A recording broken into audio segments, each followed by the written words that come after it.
swinging back to the technology side and starting to wrap this up, because my question was aimed at using sort of software tools, and so I take the organizational technology part and all that which you discussed, but we were also discussing previously using sort of the same type of tool, technology tool, I mean software stacks and all that, and trying to solve different problems in the same way.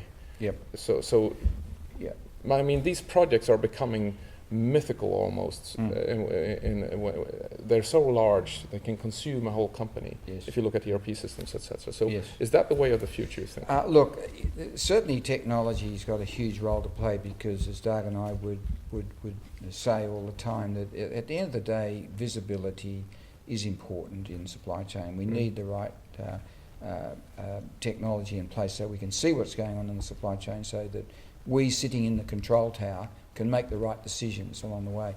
But the problem at the moment is everyone who gets hold of technology is throwing everything they can get their hands on at every problem. They're not differentiating. They're not saying, well, you know, our ERP system's there to, you know, clean up our transactions, and then on top of that we've got different combinations of applications that will. I mean, the best example I can give you here, metaphor, was a friend of mine who used to run the Accenture supply chain, Greg Owens, used to go. He said, it's a bit like refurbishing a house. You know, you go in and, you know, it's the bathroom's pretty old, so you pull out everything and then you put all the pipe work back in and all the electrical stuff, and you've spent $100,000 and you've got nothing.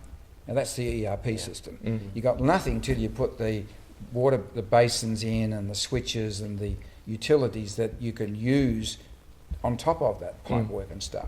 And that's the applications. And we've got to find, I think we've got to better educate managers, and this is where we have problems with the sort of IT side of the business not understanding the business side, and vice versa. We've got to bring them together somehow so that we get finer tuned combinations of things where we've got the right combination of technology to support what we're trying to do in the marketplace. And what we're trying to do might be different from even a competitor. So we just can't copy a competitor. We've got to find ways of coming up with unique solutions of those sort for ourselves.